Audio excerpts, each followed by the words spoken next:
Gjuha shqipe. Kol Marku I toj miljigjitëbe.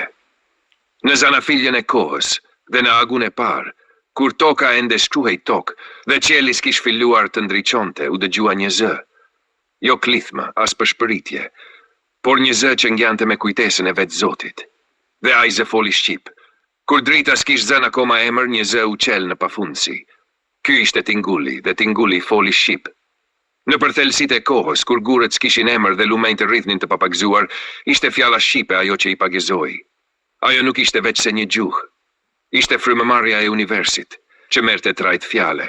Ishte ndezja e mendjes njerëzore. Fjala shqipe nuk është krijuar, por është lindur me njeriun e parë, që pa qiellin dhe pyeti veten, kush jam? Në çdo tingull të saj fle një epokë, në çdo fjalë të saj rreh një zemër, që s'pushuar se kujtuari. Ajo nuk u shpik, ajo erdhi me rufet dhe yjet, me hapat e parë mbi balltën e historisë. Ajo është si një vetëtim që ndan terrin në dysh. Ajo s'ka lindur nga goja e popujve, ajo I lindi vet ata. Është një gjuhë që I ka folur lisave dhe yjeve. Është një urë mes tokës dhe qiellit, para se të mësohej nga njerëzit, është gjuhë që se tret as koha, as zbërja. Sepse ajo nuk I bindet vdekjes, ajo është vetë amshimi. Ajo u skalit në gur, në krahët e shpendëve të parë, që s'din të rrahin krahët, po nuk I dëgjoj shqip, mali. Është gjuhë që I flet vetë natyrës dhe e kupton njësoj si nata ashtu dhe dita. Ajo s'është veç një gjuhë, por një kujtese hyjnore, e ngjizur në gjak e koq, një zë I parë që s'pranoi të heshte kur u ndërtuan perandori mbi heshtjen. Ajo është gjuhë që stregohet, por përjetohet si dridhma e shpirtit, kur dëgjon nënën të thërrasë për herë të parë. Shqipja është drithërima e lashtësisë në mishin e sotëm të Europës. Ajo nuk vjen nga historia, ajo është historia vetë. Jo më e vjetra nga që u ruajt, por më e ruajtura sepse është më e vjetra.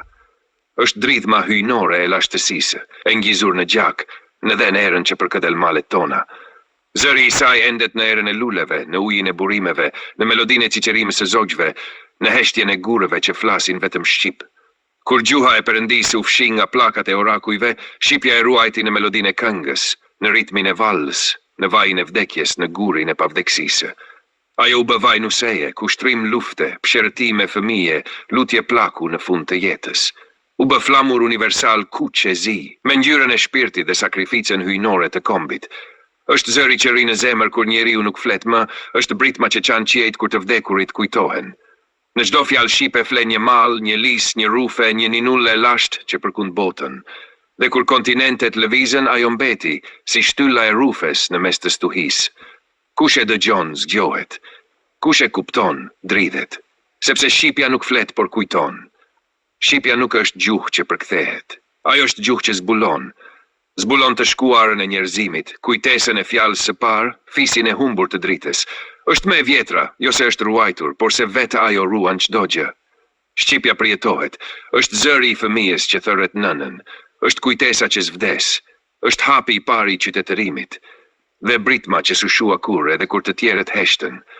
Ajo është gjuha që nuk pyet për kohë, sepse është vetë koha që flet në të. Dhe kur kontinentet u ndanë, kur alfabetet u shkruan, shqipja mbeti si shtylla e rufes në mes të stuhisë. Prandaj kur flasim shqip, nuk jemi vetëm shqiptar, jemi bij të fjalës, kujdestar të së parës dritë, zëri që nuk u zhduk dot as nga flakët, as nga pushtimet, as nga harresa. Ndaj kur shqipja flet, nuk flet vetëm një popull, flet kujtesa e Europës, flet rënkimi I Trojës, flet shpirti I Dodonës. Flet një e vërtet që shumë duan të harrojnë, por që vazhdon të trokas në përshekuj, si një kambane me tinguj të pashuar. Sepse gjuha shqipe është zëri që nuk vdiq kurrë. Në një botë që vrapon drejt harresës, shqipja qëndron si një orakull I lashtë që flet pak, por thot shumë.